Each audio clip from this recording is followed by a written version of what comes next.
برطانوی تعلیمی پالیسی کی اگر بات کی جائے تو 1835 تک governor general lord William Bentinck کے دور میں ہندوستانی تعلیم بدلنے کے لیے بہت بڑے بڑے فیصلے کیے گئے۔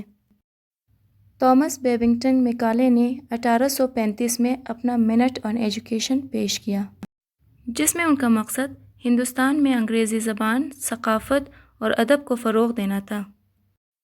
اب ہم آتے ہیں لارڈ میکالے کی منٹ آن ایجوکیشن کی طرف۔ میکالے کی دستاویز کے چند اہم نکات یہ ہیں۔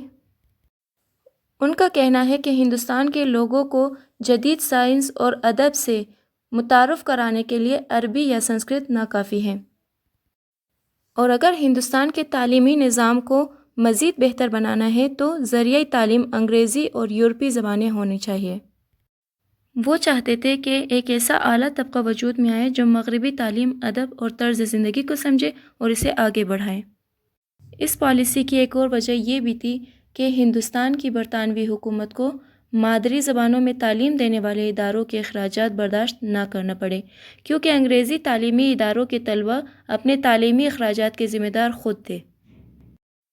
اس میں مغربی تعلیم اور طرز زندگی کی بہت تعریف کی گئی اور مشرقی تعلیم کی بہت مذمت کی گئی، یہاں تک کہ میکالے نے یہ بھی کہا کہ سنسکرت، اردو اور عربی کتب کی اشاعت کو فوری طور پر روک دیا جائے، اور جو رقم ہندوستانی تعلیمی اداروں پر خرچ کیے جاتے ہیں وہی رقم انگریزی اور مغربی تعلیم کے فروغ کے لیے استعمال کیا جائے۔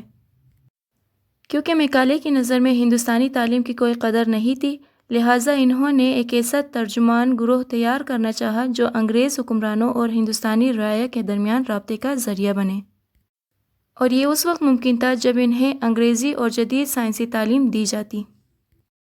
لارڈ میکالے کی تعلیمی پالیسی کے نتیجے میں مدرسوں اور پاٹھ شالوں کی سرکاری امداد بند کر دی گئی، جس کے بعد ولیم ایڈم، ڈاکٹر لائٹنر اور تھامس منرو کی رپورٹ کے مطابق بنگال، بہار اور پنجاب کی تعلیمی اداروں کی تعداد بہت کم ہو گئی۔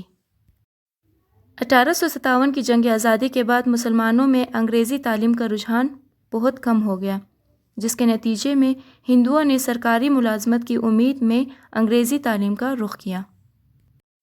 اسی طرح انگریزی زبان کے فروغ سے ہندوستان میں عیسائیت کو بھی بہت حد تک پھیلایا گیا۔